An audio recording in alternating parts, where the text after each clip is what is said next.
What is up? Welcome on into Pickswise Playbook Week 12 edition presented by Superbook Sports. I'm Lauren Jamara. That's Tank Williams. That's Jared Smith. And I got my points right today, guys. We are one day Yeah. before She's a Turkey pointer. Day. The best day of the year. 1-0 to I start the love being show. able to just stuff my face with food. Why not? Tank, how are you? Happy Week 12. Yeah, I'm good. Actually, I'm excited that it's Turkey Day week as well because nothing's better than good food and just popping open as many bottles of wine as you want. Like, that's my kind of flow, There so I'm he all is. for it. Yes, that's what Tank we're talking about. Let that Get in a wine vino. flow, baby. Jared, I'm liking your flow. Speaking of wine flow, and I'm liking your hair flow going on today. How are you? Oh, thank you. Yeah, I did that thing the other night where I tried to trim the beard, and it got a little too tight, so I had to do a little more trimming than I wanted to. So I look probably about 5 years younger than I normally do. Rolling back the clock this week. Hopefully by next week it'll come back the same. I always worry, Tank. I don't know, because you got a little scruff too. I always worry it's gonna like stop growing back at one point, right? Like just like you lose hair here. Like I'm scared it's gonna No, be I like think the patchy beard one always day. grows Like, back. I think it's the stuff up top that you have okay, to worry about not all growing right. back. I'm not an expert in beards. I've only had one for about 6 months to a year, so I appreciate the insight there. My beard analyst. Thank Yeah, you. I mean, yeah, how's mine looking too, guys? Looking good? Looking Oh, good? Fresh luscious. for Turkey Day? Absolutely I know. luscious. We put a bow on week 11. We're moving on now to week 12. Let's talk about some NFL season betting stats so far. So the unders, 98 or 93 and 68, 57.8% rate the unders are hitting this season. The best against the spread teams, Titans, 8-2. The Giants, Chargers, Cowboys, and Bengals, all 7-3 against the spread. And there are only 8 teams out of all of the NFL teams that have an above 500 record against unders, which is pretty crazy. We talked about the Vikings last week, guys, and they're my biggest surprise, not really this week. They had that loss because they were going up against that dude, Tank. What did you see from that game? And I mean, that was like the biggest drubbing of any team this week. I mean, I'm always quoting half baked, and I think it applies again. I mean, when you look at the Vikings team as a whole, it's like, Lord, if you're listening, help! Or we can just spin it all the way back to Rocky, where my boy's just at the corner looking at Rocky Balboa like, throw in the damn towel when Creed is getting his head beat in. Like, the game was that damn bad. I was trying to watch the game to cover it for an outlet, and then they turn away from the game, in the third quarter? Like, who gets The beat third down to the quarter. point to where you're supposed to be the national spotlight game of the weekend, Oh. and you get turned away in the third quarter, and you one of the better teams in the league? I just don't understand it. And so, yeah, I mean, surprise is an understatement when you think about the beatdown that the Vikings got last week. That was terrible. Yeah. Horrible. You hate to see it, but we knew that loss was coming. I just didn't think that loss would be that much of a loss for the Minnesota Vikings. Jared, Right. what is your biggest week 11 surprise? You know, it's funny. I'm kind of going to go anti-surprise here. I'm the contrarian, right? So they are who we thought they were kind of weak for a lot of these teams. The Giants, they are who we thought they were, right? Like we've been telling you, the Giants were due for regression all season based off of everything that they have at their disposal. And Lauren's Lions went into MetLife and laid a whooping on them. I think there's a couple of other teams they are who we thought they were. I'll throw the Jets into that mix too. And, you know, we'll get to it with the Zach Wilson news this week. But another team that was playing well ahead of their skis early in the season. And now we're starting to see that regression and maybe a little surprise regression from some of the top teams, Buffalo and Philly, you know, not really getting that prime result that we expect against maybe some subpar opponents. And maybe, again, the mid-season, you know, the dog days of November and December as these teams gear up for the stretch run, you're starting to see a little bit of regression in both directions, positive regression and negative regression. So I think those are the surprises this week. Some reversion to the mean and some teams that kind of expect to be bad and they're actually really bad. Are they who we thought they were? The Lions. Dennis Green for you there, bud. Don't look now, but they might be better than we initially thought that they were, than what I've hoped for all season long. We'll get to that game in a little bit because they're playing in their obvious Thursday Turkey Day tradition where they're probably going to get their butts whooped by the Bills. We'll get to that a little bit later. Let's start it out with the Week 12 key matchups, though. The Falcons heading into the nation's capital, Washington, D.C., to take on the Commanders. That spread right now set at 4.5, total at 42. And the Falcons trying to climb back into the playoff picture right now. They beat the Bears with a last-minute field goal last week. And then the Commanders, who are they right now? They beat the Texans. They have 5 wins in their last 6 games. And I feel like this is a game that holds a lot of weight this week that not a lot of people are necessarily talking about, right? Because the Commanders, they're a half game back of the Seahawks for the last NFC wildcard spot, and the Falcons are right behind them at a game and a half back tank. How do you feel like this one plays out? Because the Commanders playing pretty good with Taylor Heineke under center. Yeah, this game's going to be competitive as hell. When you look at it, the Washington defense has been playing really good ball. I was actually surprised how they shut down Dameon Pierce. Like, that dude was able to run the ball on most teams that he faced, yet the Commanders just stuffed him last week. We already know what they're doing on offense. They run the ball effectively. Heineke didn't have just amazing stats. The wide receivers didn't make that many splash plays, but they did enough on offense in the pass game, and we know they can be explosive in moments, and they just kind of leaned on the run game. Antonio Gibson had himself a game. Brian Robinson was solid. Defense played well, and now they have Chase Young coming back. If you flip it to the Atlanta Falcons, they just found a way to win. I expected Cordero Patterson to do a little bit more on offense, but then he returns the kick for a touchdown, and the defense steps up when they need to in order to secure a win. So when you spin it together where both of these teams are fighting for their playoff lives and still really in competitive divisions, I look for this to be a low-scoring affair. I look at the game with the Falcons where they scored 37 total points against the Chargers. They have 40 points in that second matchup against the Carolina Panthers, and I expected to follow this theme here in this game as well. I believe when I first looked at it, it was around a total of 42. Feel more comfortable going under on that. I think it's at 41 now. I would still lean more under the 41 than anything else. And as far as who's going to win this game, I think with both teams fighting for their playoff lives, I'm not willing to lay any money on whether Washington can, cover at -4.5 or put on Atlanta. If anything, maybe it's like leaning towards Atlanta at +4.5. But I think I feel a little bit better about the total.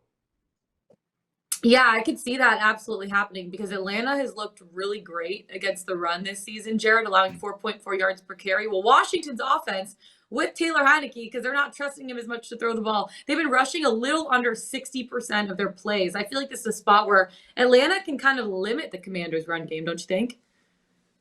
Yeah, and Heineke's numbers haven't been great, since he took over in week 7, 23rd in EPA plus CPOE. So despite the fact that they're winning games, which I guess, ask Zach Wilson, the only thing that matters as a quarterback, right? Winning games. They're winning games, but Taylor's play hasn't been great. And when you look at that game against the Texans, it was actually Brian Robinson was the highest graded offensive player according to PFF. So you're starting to see an identity, and you're starting to see their offensive line play a little bit better. And defensively, Chase Young coming back makes another wrinkle here to this Washington defense. That's where the disparity is in this game. It's the Atlanta defense, which is a bottom 5 unit, and the Washington defense, which is kind of a top 10 unit, top 10 against the run. And that's important because the Falcons' 4th most rush attempts in the league, 2nd fewest pass attempts. So what Atlanta does well offensively, that's what Washington also does well, kind of strength on strength there. And the Kyle Pitts injury, listen, I know they haven't used him a lot this year, but it does make their offense a little less explosive. You still have to plan for him, and he plays such a unique position, inline tight end, likes to, go out and run, maybe, split him out wide. That's a tough matchup. So you take him off the field, it makes this Atlanta offense a little more pedestrian. So the line movement here off of 3 now to 4.5 makes me not as bullish on betting Washington. I like Tank's Tank on the under here. I think both teams are going to run the ball. I think that's what the vibe of this game feels like. And I'm seeing some totals for Atlanta in the teens based off of some of the algorithms I'm looking at. So I could absolutely see this one being like 21-17, and that would comfortably stay under 42. Both teams fighting for that NFC wildcard spot. Going to be interesting to see how that one plays out. Now we're moving on to the game of the week, the one that everyone's talking about, the Broncos taking on the Panthers. The Broncos laying 2.5 points. That total is set extremely low, and for good reason, at 36. The Broncos fell to the Raiders last week in overtime. Russell Wilson didn't throw for a touchdown for the 3rd time this season, and the Panthers had negative momentum on offense, 13-3 loss to the Ravens. Baker Mayfield, He's out this week, baby. Sam Darnold is in. And Wilson's also struggling. He has 7 touchdowns to 5 interceptions and a career low 59.5% completion rate. I mean, I'm so excited for this game, Tank. I can't even wait. But what side are you leaning here? It's 2 really poor offenses going head to head right now. I mean, this is disgusting. This is like pulling up to the Thanksgiving table and you see some dried ass turkey, some soupy mashed potatoes, boiled vegetables, like a sweet potato casserole with like the little big chunks of pineapple in it, and like ambrosia salad. Like, this just looks nasty. I want zero parts of this game. This is one of those games when you see Denver Broncos, Carolina Panthers, I don't even need to know what the total is. You just automatically say under. It's like, there's really no analysis that's necessary. I mean, I know it's 36, but I mean, that's the same thing I felt when I looked at the Patriots and the Jets last week. I didn't think it would be a game where it was 3-3 going into the last few minutes of the game. And when we see a number like 36, we're like, damn, that's low. But then you think Russell Wilson. This dude hasn't cooked since has Russ ever cooked? Hope he's not cooking Thanksgiving dinner. Let's leave it at that. He's definitely, I mean, what would you do if Russell Wilson's like, hey, come over to my house for Thanksgiving, knowing damn well he ain't gonna put not a damn bit of seasoning on any of that food. And then on the flip side, serving ham, probably. You look at Sam Darnold's face, like you can tell whatever he's eating for Thanksgiving is not gonna be delicious whatsoever. So you got both of those quarterbacks like, nah, man. Like, you do not want 0 parts of this game. It's under, regardless of what you think of a 36 number being super low. It's under. Yeah. I'm just picturing like the most bland, like, have you guys ever seen Christmas Vacation where they pull up and the turkey is like just like the most dried out thing? And that's just like what I'm picturing in my head right now. But truly, this is a game that no one's looking forward to. No one's excited to watch, Jared, but we have to bet on it. Let's win us some money. Would you take under 36 as well? Oh, that's a sweat. I'm already sweating just thinking about betting an under 36. Can I be honest here though? Like, can we have like a serious talk about why the Broncos are a road favorite against anybody? Like, and I know it's Carolina, and I know they haven't looked good, but I could also make the case that the ceiling is much higher with Sam Darnold than Baker Mayfield, and the floor cannot be lower. It is impossible for the floor to be lower. So you get this variant situation where, let's be honest, Sam Darnold might realize that this is his chance. That job is open for the taking. There's some pretty decent weapons around him. He's got his former running mate. I don't know if Robbie Anderson's here. I haven't heard from Robbie Anderson in a while. Oh, no, he got traded to Arizona. He's not on the team anymore. But you do have DJ Moore. And you haven't heard from him. You haven't heard from him there. You haven't heard from him in Arizona either. But, you've got a decent running game. And the one note that I do have on this game that, maybe is actionable, the Carolina offensive line actually trending in a positive direction. Bradley Bozeman, their center's grading out very well. And they've moved up from 31st to 15th in the Pro Football Focus offensive line ratings. And you've got a Denver pass rush, which, don't get me wrong, very formidable, but they traded Bradley Chubb away. We'll see what the long-term impact is on their production. Baron Browning's been fantastic, 7th amongst pass rush win rate among defensive ends this year. So he is a stud. But listen, this is a Broncos offense that just really struggles. And I feel like maybe we're getting a sliver of value here. How about this? Sam Darnold special. His buddy Zach Wilson gets benched, the guy who replaced him in New York. Darnold shows up this week. Panthers win this game outright on the money line. Not a huge bet, but just a little sprinkle on Panthers money line this week. Yeah, sprinkle it on in there. I mean, the Broncos are literally scoring 14.7 points per game, which is last in the NFL this season. And they're a road favorite? Decent at home. I know, and they're a road favorite. The Panthers are decent at home. They're averaging 20.5 points per game. But I will say the under has gone 6-0 in the Broncos' last 6 games. So if the trend is your friend, I'd favor that trend for sure. Let's head on out. Final. Oh, God. 3-0. Woo! Cannot wait. You saw Spain score 7 goals. Who has more goals this week? Spain goals or Broncos points? 7 is the over. Probably.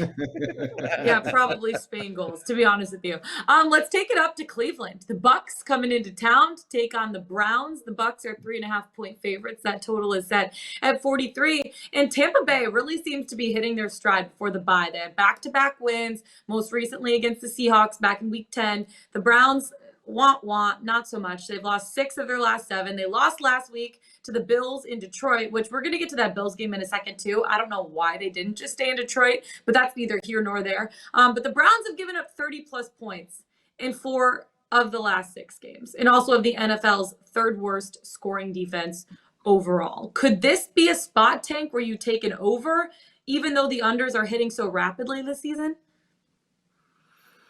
I'm not sure, because even though it's going to be 50 degrees, there's an 80% chance of rain. And then what I'm most worried about is supposed to be 20 to 30 mile per hour winds. So if it's going to be super windy, I don't know if we'll get a lot of points in this game. We saw how the wind was impacting some of those games in the Northeast last weekend. So when I really break down, this game is really tough to just count the Browns out, because right when you're saying like, all right, they're done, they're going to quit fighting, just waiting for Deshaun Watson to arrive, that's when they blew out the Cincinnati Bengals. And even though they lost the game against the Buffalo Bills last week, like they stayed in it. Donovan Peoples-Jones, like this dude balled out last week. Amari Cooper balled out, had 2 touchdowns. Jacoby Brissett threw for over 300 yards. And so you can see a path to the Browns, like if they can get it together on defense, and even if they can't, that offense is going to try to fight and stay in it. And you always have Nick Chubb. And with him having such a low output last week, you'd like to think that he bounced back this week.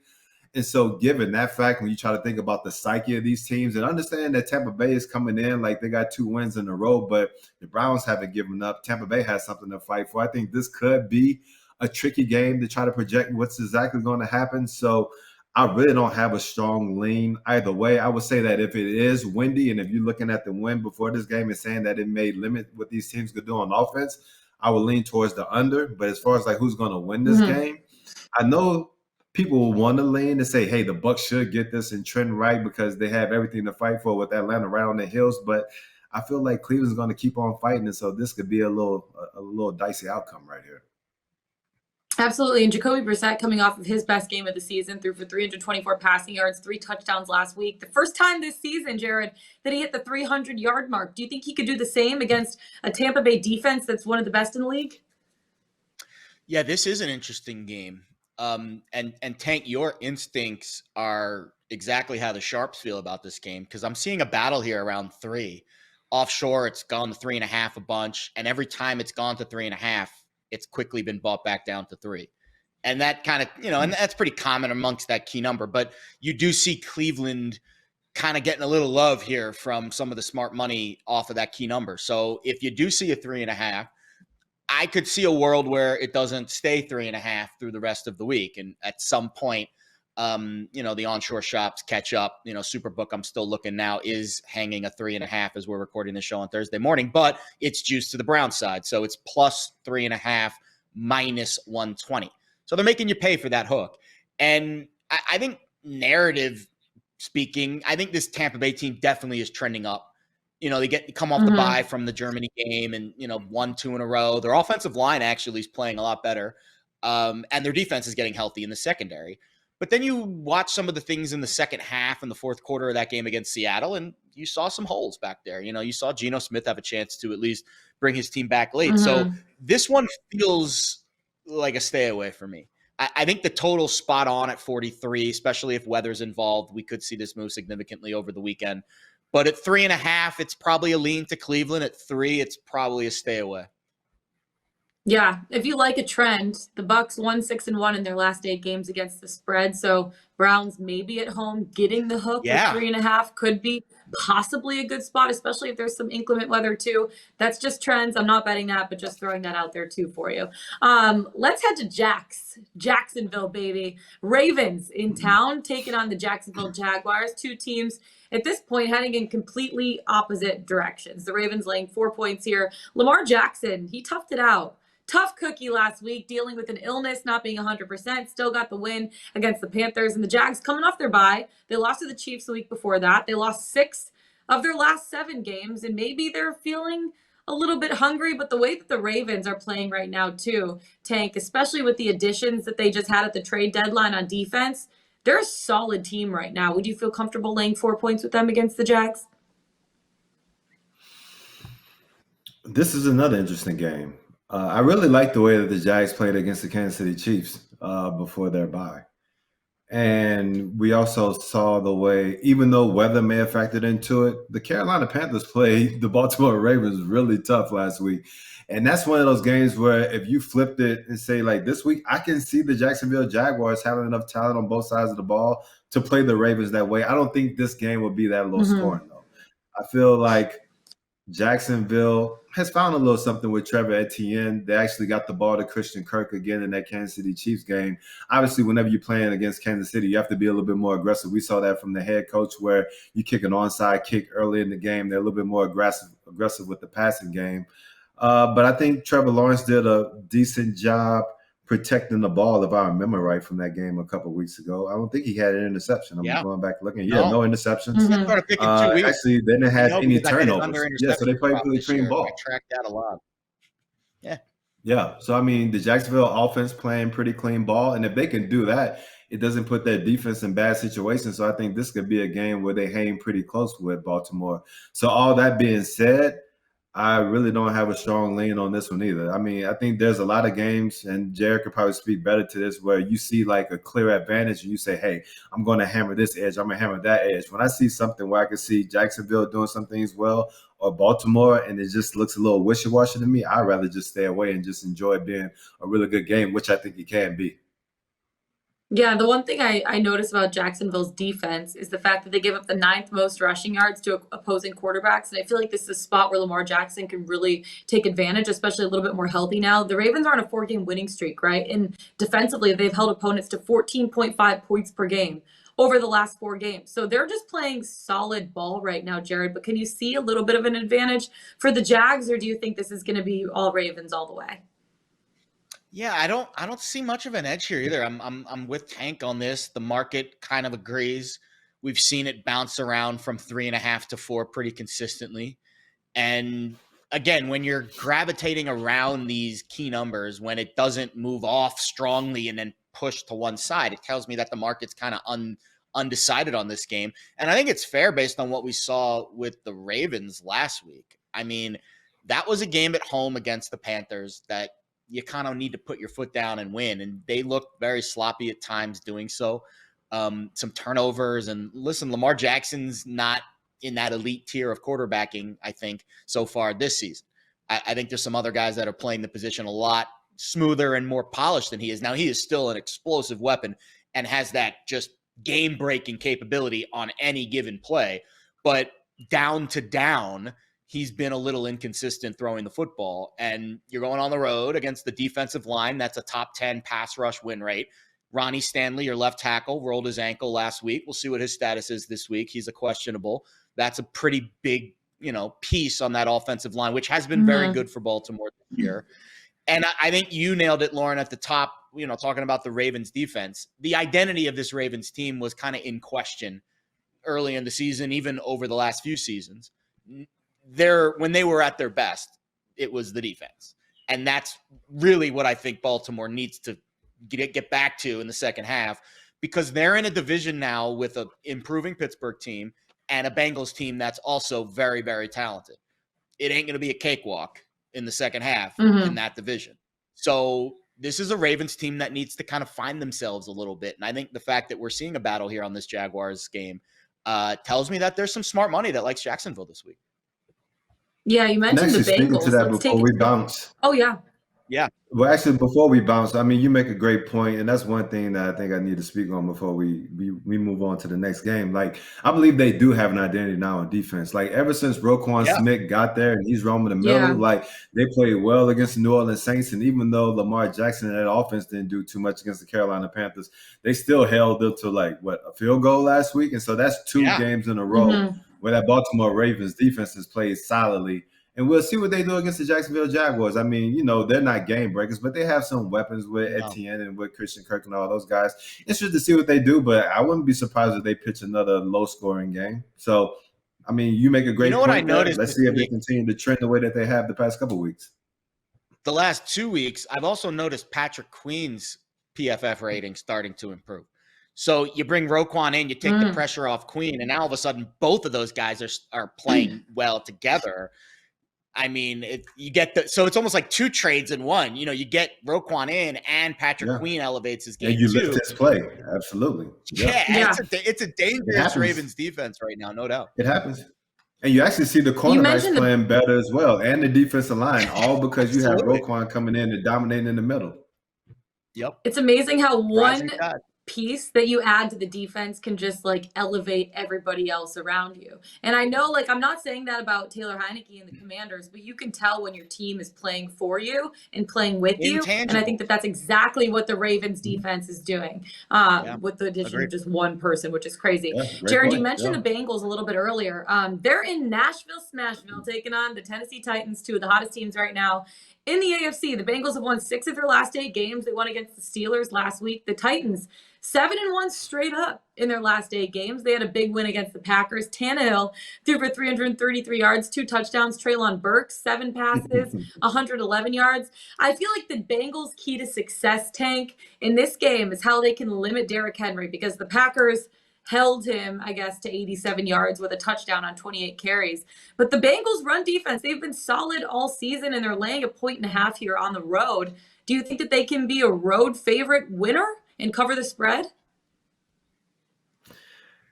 This game, I can't wait to watch this game, actually. Me because too. They're saying, to me, they're saying all the right yet wrong things in the media.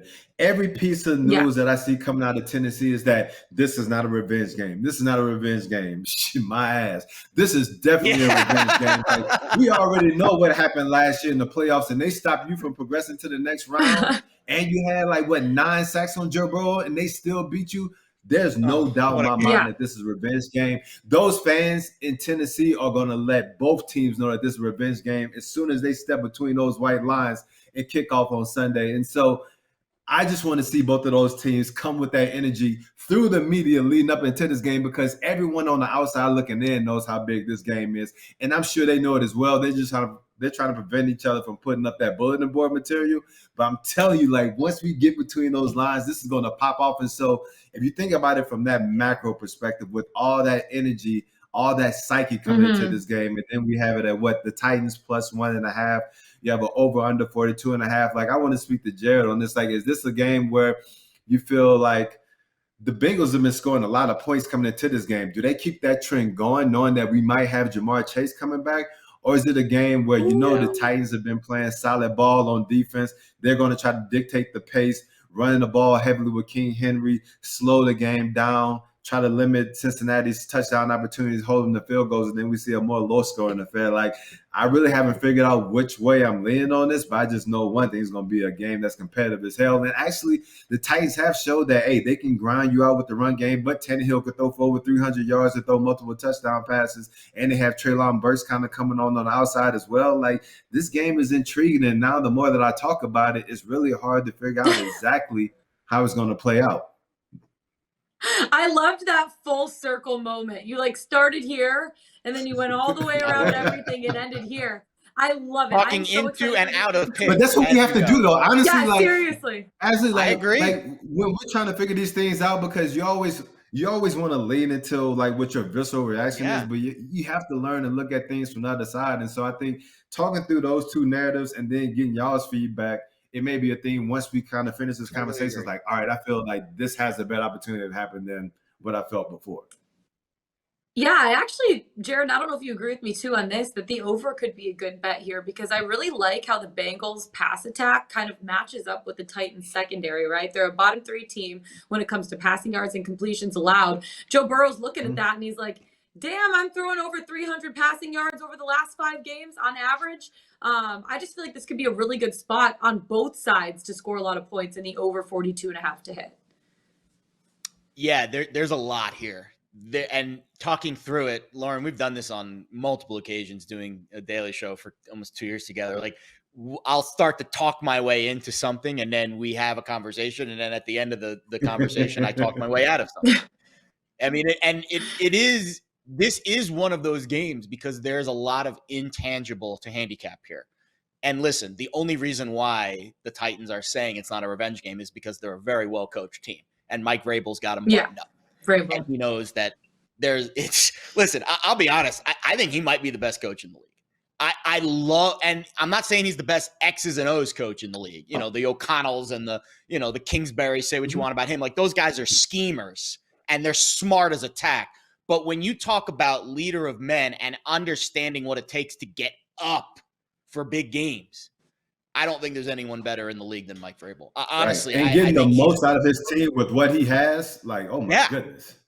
Like squeezing the orange at the right time, knowing exactly when to throttle up and throttle down with his message and how he comes across. Now, granted, I've never been in a locker room with him. I don't know what those messages are, but I watch his team get up and play up in big games. And I think the talent level in Tennessee is not anywhere near where it is in Cincinnati. They don't have a Jamar Chase. They don't have a Joe Burrow. So T. Higgins, that's Joe Mixon. Yeah, and just keep rattling them off. Yeah, and they don't have a T. Higgins. You know, they have a Derrick Henry who's a battering ram, but he's not a Joe Mixon when it comes to out of the backfield, what he can do, how you can line him up, where you can put him, how you can put pressure on certain defenses. Now, the X's and O's in the trenches here, I do think it favors Tennessee. The Bengals O-line is a banged-up unit and 31st in pass block win rate. Now, they run block really well, but Joe Mixon's in concussion protocol, and I would say trending down. Mm-hmm. And the one thing I really like about this Titans defense, and this is, you want a glimpse behind the curtain how I do some of my prep. When you look at pressure rates in the NFL and you compare them to how much a team blitzes, when there is a disparity between those two things. For example, the Titans are a top 10 pressure rate, but a bottom 10 blitz rate team. They can get pressure on the quarterback without bringing extra guys. That makes all the world in the secondary, right, Tank? When you know you ain't got to be in the box, you get all your pieces in the back, but you're still getting pressure on the quarterback with that front four. It helps a lot. And the Titans are very good at that, and they get a mini bye. They played last Thursday. Hopefully Dupree and Hooker are back. Jeffrey Simmons played hurt. He's a dog. 54 snaps. No one thought he was going to play. Played 54 snaps last week against the Packers offense that has arguably one of the best O-lines in the league, just crashing down. And this Bengals offensive line, big drop-off there. So trench warfare, I favor Tennessee. Skill positions, I favor Cincinnati. Whew. Tough game to cap. Vrabel is an underdog, 22-12 against the spread. He's won 20 of them outright. This is a tough game to cap, and it is going to be intense. It's going to have a playoff vibe to it, no doubt. Yeah, this is going to be and the really, one thing, really like fun. When you're looking at Joe Burrow, like when you're looking at Joe Burrow and the advantage that he has in the passing game on the outside, like that's definitely valid. And they're probably going to get Jamar Chase back this week as well.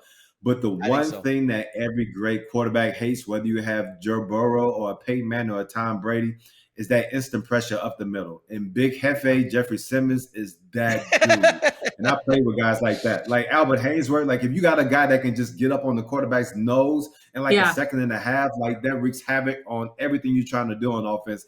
And Jeffrey Simmons can do that on a consistent basis against the Bengals. And if he can, then that's when that total comes into question, especially when you're talking about. And here's the game within the game, Tank. Ready? Here it is. The left guard for the Bengals. What's his name? Let me pull it up here because I was looking at their offensive line this morning. Cordell Volson. He's a rookie. Really struggled against the Steelers last week. Gave up 3 pressures and a sack. That's the matchup right there. Jeffrey Simmons on a rookie left guard. How can Tennessee scheme that matchup into their blitzes, their stunts, all that stuff? Like, that's going to be the game within the game here. And can Tennessee and then spin that to what you said early on? Vrabel. Yeah, Vrabel will find a way. That's what he's known for. I'll be honest. Now that we're talking through this, I like Tennessee a little bit more. And maybe we get a half a point of value on this line because we get Jamar Chase back and people are like, oh, Bengals offense is back, Jamar Chase. All right, give me an extra half a point. I'll take the 2. I'll take the 2 at Tennessee here. Vrabel, 22-12 against the spread of the dog. Come on. Yeah, Tennessee home dog, baby. The dogs are barking. Woo! That's all I got to say about that. But I really do like the over in this one, too.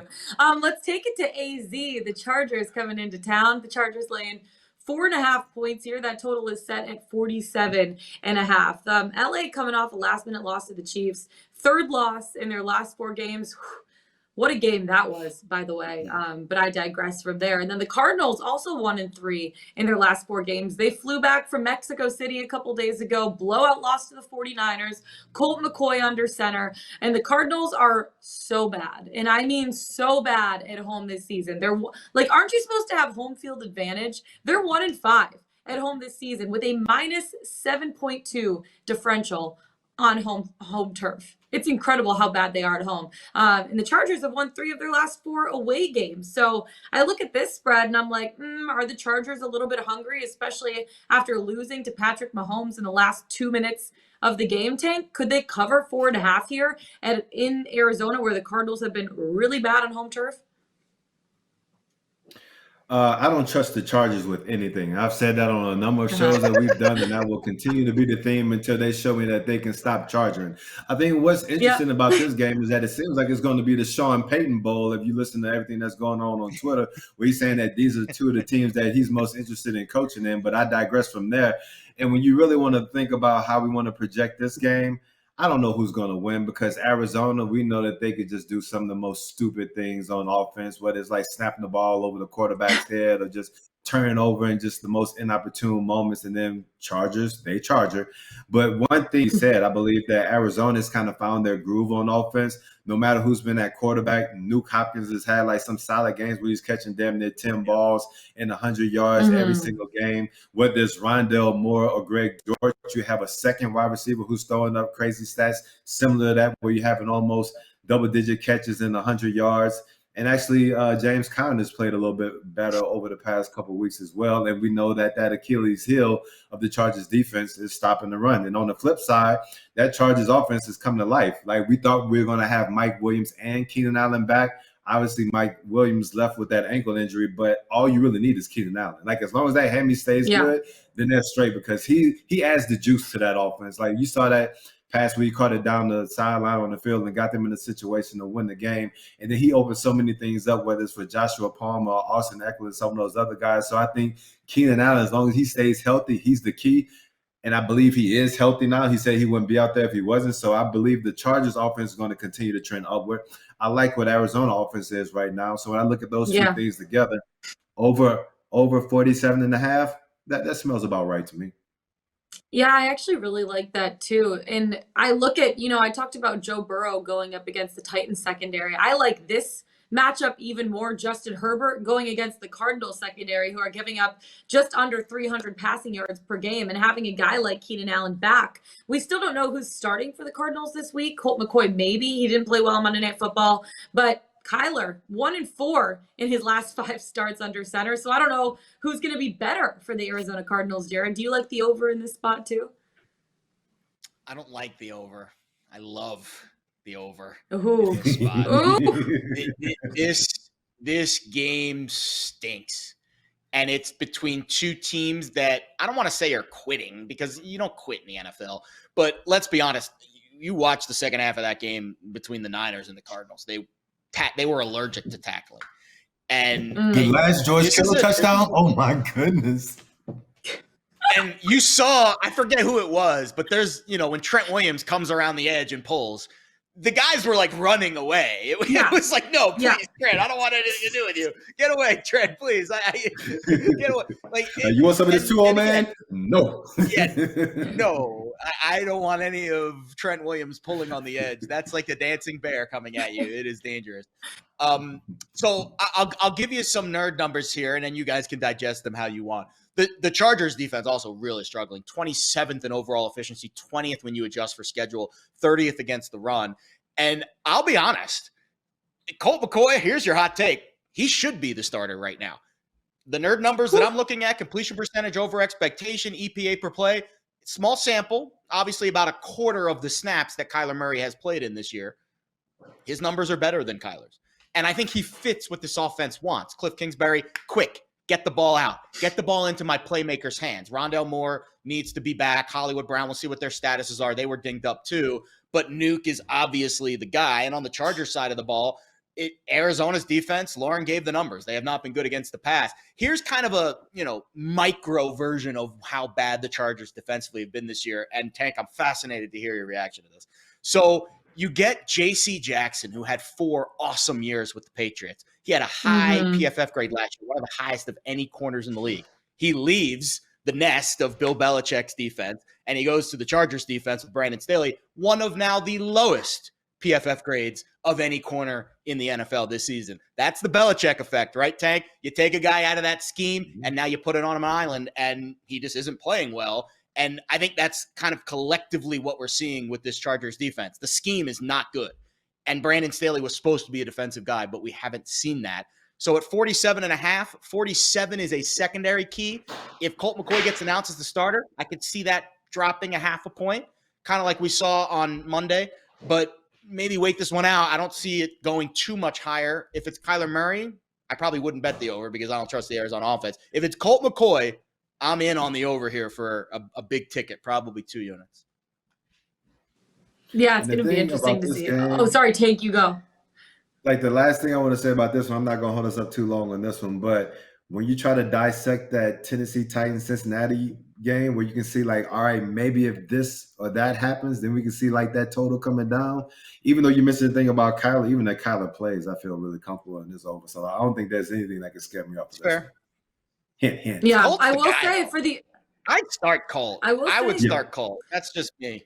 Whew, sorry, Cliff, if you're listening, start Colt this week, please. Hashtag I mean, I agree. I think it's one of those things where Kyler needs to be humble enough to understand that he's a really great athlete and he deserves to get that money that he has, but learn some things from Colt McCoy. Like you said, understanding what you need to do within that offense, like getting the ball out on time, letting your playmakers make plays instead of holding the ball, running around, doing all that crazy stuff. Just stay within the offense. And then there'll be some times you can freelance every now and then. I think if he would bring his game in a little bit, just for a couple games or so and play within the offense, they would churn and be so much more productive. And then it'll actually allow him to kind of highlight what he does really well because Kyler's one of the better throwers in the league. I mean, he just needs to stay in the pocket and do it in a timely manner.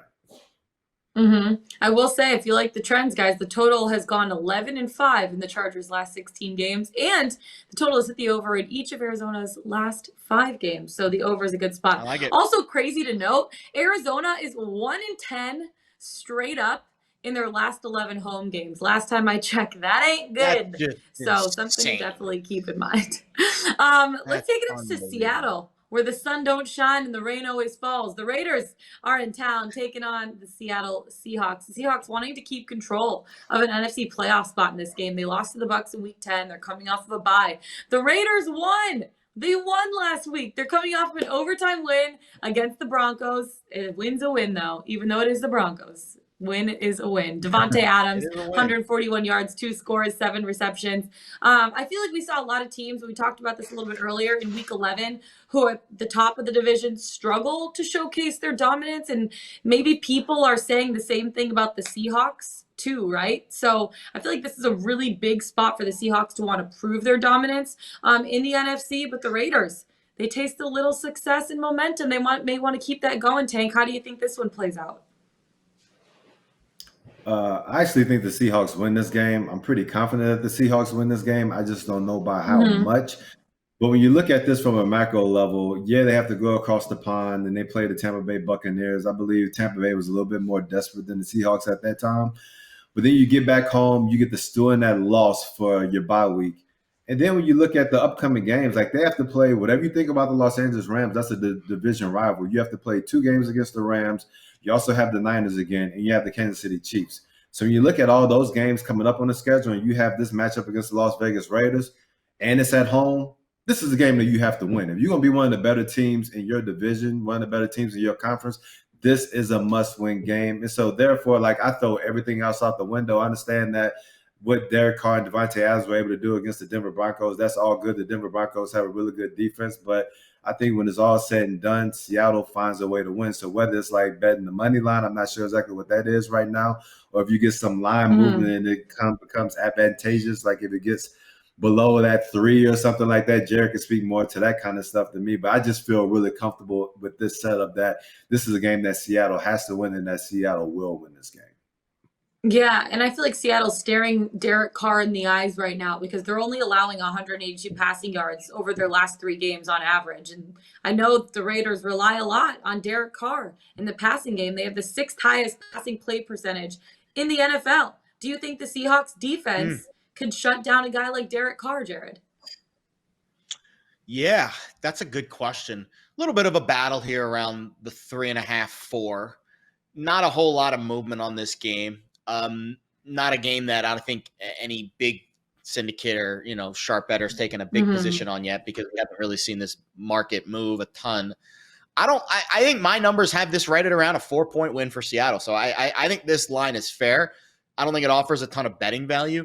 The one thing I will say in terms of Seattle being maybe a little bit of an edge is their offensive line's playing a lot better than anyone could have ever imagined. They have 2 rookie tackles, Charles Cross and Abraham Lucas, who are both grading out above a 70 on the Pro Football Focus grade, which is very hard to do for 2 tackles to be grading out that high. And, oh, by the way, they're both rookies.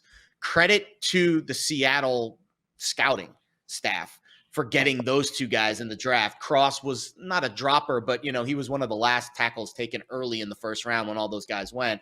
And then Lucas went later. I mean, that when you get a guy, and then, oh, by the way, they've got a couple of rookie corners, the kid from Cincinnati, and then I think Neal's had a really good season, and Walker's, rookie of the year candidate. So the rookie class for Seattle has been really good, and now they come back from a learning experience against the Bucs. They get a week off, and I've always been under the impression that rookies, they hit a wall, but eventually you start to learn a little bit. You graduate to that sophomore season pretty early on, I think the Seattle team is going to keep getting better. I really, really like the Seattle team a lot, but this number's fair, and I'll probably not bet it. But I think Seattle, this is a game, if you really want to be taken seriously as a playoff contender, off your bye, when you're at home against a team that's underachieving, you need to win. Doesn't matter if you cover the spread. You need to get a W.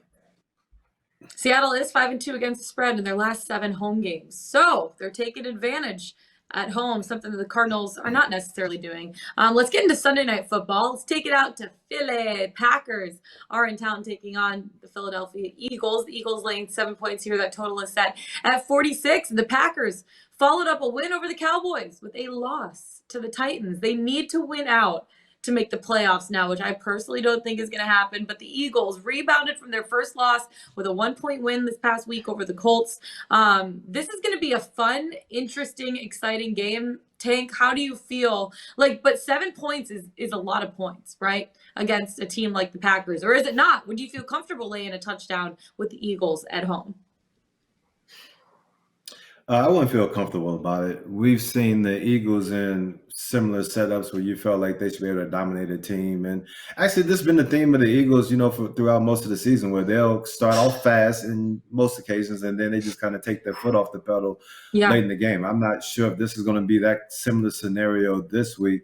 But what I can speak to is this. Like, the Green Bay Packers offensive line can be overwhelmed at times. And if you're thinking about a defensive front that can do that to them fairly easily, it would probably be that Eagles defensive front. I mean, along with the Dallas Cowboys, which we didn't see from the Dallas Cowboys. That's how they were able to upset the Dallas Cowboys in Lambeau. But now you have to go to Philly and play them in a primetime game. Well, I'm pretty sure the Eagles are going to have their ears pinned back. They hear everyone talking in the media, talking about, they barely beat a Colts team and that they lost to the Washington Commanders. They have some chinks in their armor. They're not the team that everyone thought they were. I mean, this could be a game where that offense clicks on all cylinders. They run the ball effectively. They have enough weapons on the outside to dominate you, whether it's with A.J. Brown or with Devontae Smith and Jalen Hurts with his legs as well. I mean, so you can see a narrative to Philly going out there dominating. I wouldn't bet on it. So if you're looking at anything, let's see, the total is 46.5.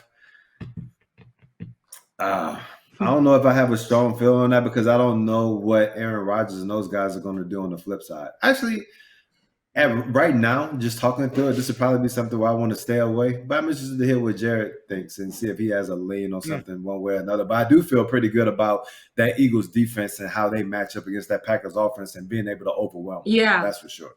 The Packers have a hot day with the Eagles defense that's only giving up 18 points per game this season. And the Packers defense, adversely, is allowing 27+ points per game over the last couple of weeks. Jared, I don't even think this game is going to be close. But you know me, I'm down on the Packers. I'm over the Packers. I've been over them since the first week. But I look at the Eagles' attack. They have the 4th most points in the league this season, going up against the Packers defense that hasn't been very good. And then the Eagles defense has been really good. I think this is going to be a 2-score game. Yeah, seen a little bit of a battle here around the 7. I haven't seen it get to 7 And if it does get to 7, it's getting bought back pretty quickly or it's juiced. So again, if you want an indicator for the market being really bullish on a specific team, it's getting to a key number and then pushing through.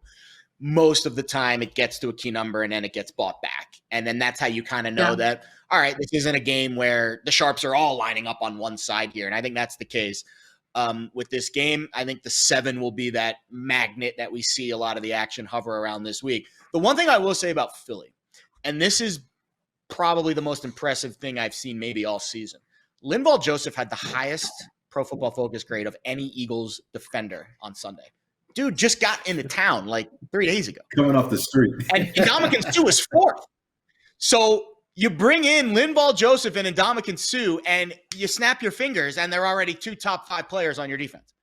Now, granted, It was one game against the Colts, but the Colts want to run the ball, and that's what, especially Linval Joseph, I mean, that is what that dude does, space eater. You got to get 2 seats at him at the Thanksgiving table. But all of a sudden, you bring Linval back, and now you get Davis at some point coming back. You throw Suh into the mix. This now is a very formative. All of a sudden, you turn a weakness into a strength. So tip of the cap to Howie Roseman, because immediately you see an impact with this Philly defense. Now, I'll say this about this game. You know how I love talking about the O-lines. These are arguably 2 of the best in football. I've got them both in my top 5 of the O-line rankings, especially if you get Bakhtiari and Jenkins. And we talked about this last week, how they moved Jenkins to the left side and they tag teamed him now with Bakhtiari, and then Runyon, the other guard, on the other side. So this is a Green Bay offense that can still run the football, and that's going to be the matchup here. Can Linval Joseph now do it back-to-back weeks and play that high level against an offensive line that's going to run it right down your throat? So I don't know how that's going to work out, because I'm not sure how Linval's physicality is after playing. I think he played like 40 snaps. So very impressive week 1 for him. Eagles got to win. Didn't look that great doing so, but they got to win. And I would probably lean to the 7 here, but I'm not going to be betting this game. Yeah, it's going to be a fun game to watch, though. But I'm all Eagles, baby. All Eagles. Let's go. Before we get into our best bets, let's talk about Monday Night Football for a second. Indianapolis is hosting the Steelers, the Colts. Colts here laying how many points? 3 in this one. That total is set at 39.5. Well, it's actually moved down to 2.5. Sorry, guys. That spread is at 2.5 right now. Both teams, though, really need wins this week. The Steelers dropped last week to the Bengals. They only led for 3 minutes in 57 seconds in that game. And the Colts were on their way to a Week 11 win, but they blew a 4th quarter lead to the Eagles, lost by 1. And this Monday Night Football game is between 2 of the worst offenses right now, stats-wise, in the NFL. They have good players, but the Steelers averaging 17 points per game, which is 28th in the league, and the Colts are averaging 15.7 points per game in the league, which is second to last. Tank, is this a good under spot? I mean, you would think so, but at the same time, the Pittsburgh Steelers scored 30 points against the Bengals last week. Yeah. And Najee Harris has been running the ball more effectively over the past couple of weeks. George Pickens just continued to make plays, and my man Kenny Pickett isn't scared to throw the ball downfield to him. So if you can get up some splash plays here and there against opposing defenses, then that makes, your opportunities to score just go up. And so that's the thing. They just need to be able to finish and score more touchdowns and field goals. Now, do we feel confident that they can do that consistently? I don't think so. And then when you look at it from the flip side, you have the Colts who've been running the ball well as of late. But you still have Matt Ryan at quarterback. He's your best option at quarterback, but he's been turnover prone this year. And the Pittsburgh Steelers defense, they have TJ Watt back. And if you give a quarterback some instant pressure, either off the outside or up the middle, they can do some really dumb things with the football. So is there a fairly good chance that Matt Ryan does some pretty dumb things with the football with TJ Watt coming at his neck on a consistent basis? Possibly. So when you look at all those things, I would say that the Pittsburgh Steelers scoring 30 points against the Bengals is an anomaly. That's nothing that I would depend on. Yeah. And looking at both of these teams, how they've been playing consistently sluggish on offense, the under looks right to me, 39.5. I don't know who wins this game, but I feel pretty comfortable in it going under 39.5. Yeah, this Steelers-Colts matchup is not going to be necessarily what we used to get back in the day between Manning and Roethlisberger, right? This time we have Pickett and Matt Ryan, which we're all looking forward to for a Monday Night Football matchup, Jared. But who do you think takes this one? Do you think Indy gets their second win under Jeff Saturday? Ooh. I mean, they're supposed to, right? The odds say they are. Is this the biggest age gap of any quarterback matchup this week? Whoever the Bucs are facing, but Brissett's kind of old, so maybe not.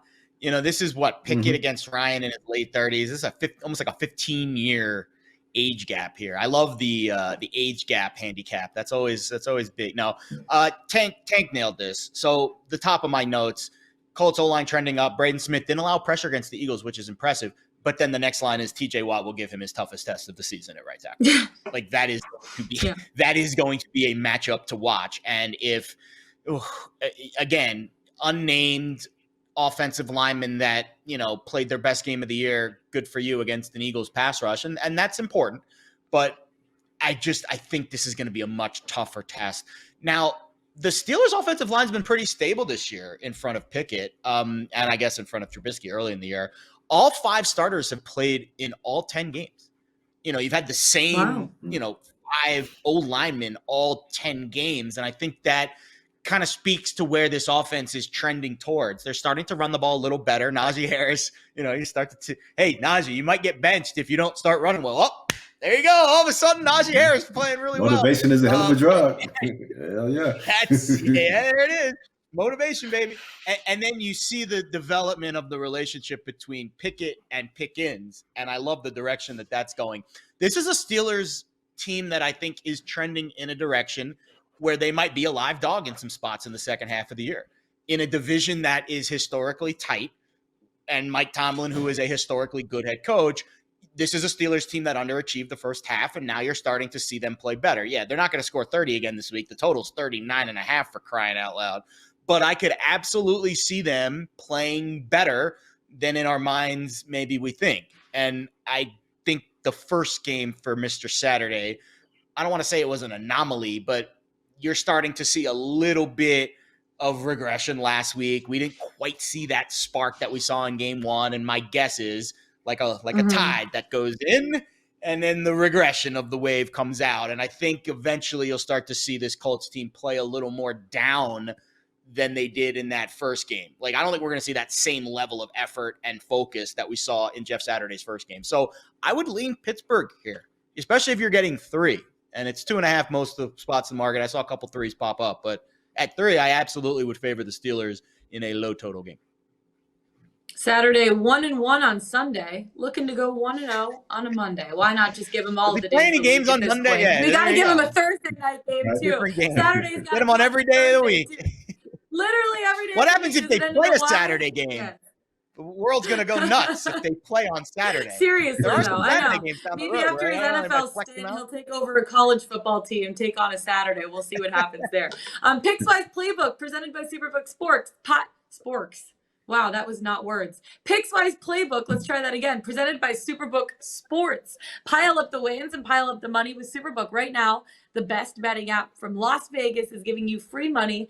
Every week you make a bet. All you have to do, place a $50 bet each week with Superbook, and they'll give you a $5 bonus, up to $50 for betting each week afterwards. If you're in Arizona, Colorado, Iowa, Nevada, New Jersey, or Tennessee, make sure to download the Superbook Sports app or visit superbook.com to get your streak started today. All right, best bet time. Tank, coming to you first, my man. Who do you got for your best bet week 12? I already flirted with it early in the show. Los Angeles Chargers at Arizona. I'm going over 47.5. This one seems like a layup to me. I feel like there's nothing that either one of these defenses can do to slow down those offenses. I really like the fact that Keenan Allen is back and he's healthy. That's a game changer for that Chargers offense. And when you flip it over to the Arizona Cardinals, even when Kyler was in there, he was able to get the ball effectively too, whether it was Rondale Moore or, more importantly, Nuke Hopkins, and whether you have Greg Dortch or someone else in there, the pass catcher, I think they should be able to move the ball effectively on that Chargers defense along with James Conner. Feel good about both of these teams scoring points. Give it over. Jared, who do you got? Yeah, so we haven't talked about this game, and I think it doesn't deserve a ton of attention, but one of the teams is a Super Bowl contender, so I think we should at least mention that the Houston Texans are playing the Miami Dolphins this week. And I'm going under 47 here. And I know you're like, wait a minute, Jared, you're betting an under in a Miami Dolphins game? What are you, nuts? Yeah, I am nuts, but hear me out. So you get Davis Mills benched for Kyle Allen this week. So the entire Texans offense is going to be a disaster. It's been a disaster for most of the season, and I think it's going to continue to be a disaster with Kyle Allen. You get the Dolphins defense, which comes off the bye. You hope that some of these guys that are ailing, like Howard and their defensive line with Chubb back a week to understand the scheme and everything that's going on with Miami. And I think this is a Dolphins defense that hasn't played well up to this point, but I think we're going to see some positive regression with them down the stretch. And then you get the X factor here, which is Mike McDaniel. And I love Mike McDaniel. He is a genius. But what have we discussed with him in prior weeks? He kind of plays up or down to his opponent. And I'd love to see more aggression from him because I think this Dolphins offense could drop 40 on anybody. But they seem to kind of be a little bit, all right, we're facing the Texans this week. Let's just run it a million times. We're going to score 25 to 35 points. Houston's probably not going to get to double digits, and we'll move on with our lives and get prepared for next week's game. So as much as I love this Dolphins offense, I don't see them bringing their A stuff this week against Houston. Off the bye, I could see it being a little bit of a sleepy start. And again, if they're up 21 in the fourth quarter, it's going to be run. And under, to me, feels like the bet at 47, which is a pretty elevated total in the NFL in this new day and age of everybody just wants to run the ball, and the unders are hitting at a pretty high rate. So we'll take a chance that we don't get the explosive Dolphins offense this week. And if we don't, I think this one stays comfortably under 47. I like it. We're all betting totals this week for our best bet. I'm taking the Bengals Titans over 42.5, like we talked about a little bit earlier. Ryan Tannehill's playing great right now, threw for 333 yards, 2 touchdowns last week. And I love the emergence of Treylon Burks. He caught 7 passes, 111 yards. I feel like they're going to use him a lot against the Cincinnati Bengals. And also Derrick Henry, man, 230 attempts so far in the season, which is first in the NFL. He has over 1,000 yards, 10 touchdowns. This guy, I just love watching Derrick Henry run the ball. Like, he's literally like a train that just trucks through everybody. Bull in a china shop. I feel like he's going to be able to have some success against the Bengals run defense too. Even though the run defense for the Bengals has been solid, they've only given up around 113 rushing yards per game over the last 3, 4.4 yards per carry. That's what Derrick Henry's averaging right now, is 4.4 yards per carry. So hit that right on the spot, and he's going to be playing pretty well. And then I love how the Bengals pass attack matches up with the Titans secondary. The Titans are a bottom 3 team when it comes to passing yards and completions allowed. And Joe Burrow's like, ding, ding, eyes right on that. Averaging 314.8 passing yards, 2.6 touchdowns over his last 5 games. So this could be a really good spot for both teams to score points. And 42.5 is low enough for me to feel comfortable taking the over. So I'm taking the Titans, Bengals over 42.5. Guys, that is it for us. Week 12, we are wrapping it up and putting a pretty bow on it. Happy Turkey Day. Happy Turkey Day. Hope you guys have a great rest of your week. Best of luck with your bets. Love you guys. This is Pickswise Playbook presented by Superbook Sports. I'll see you next week.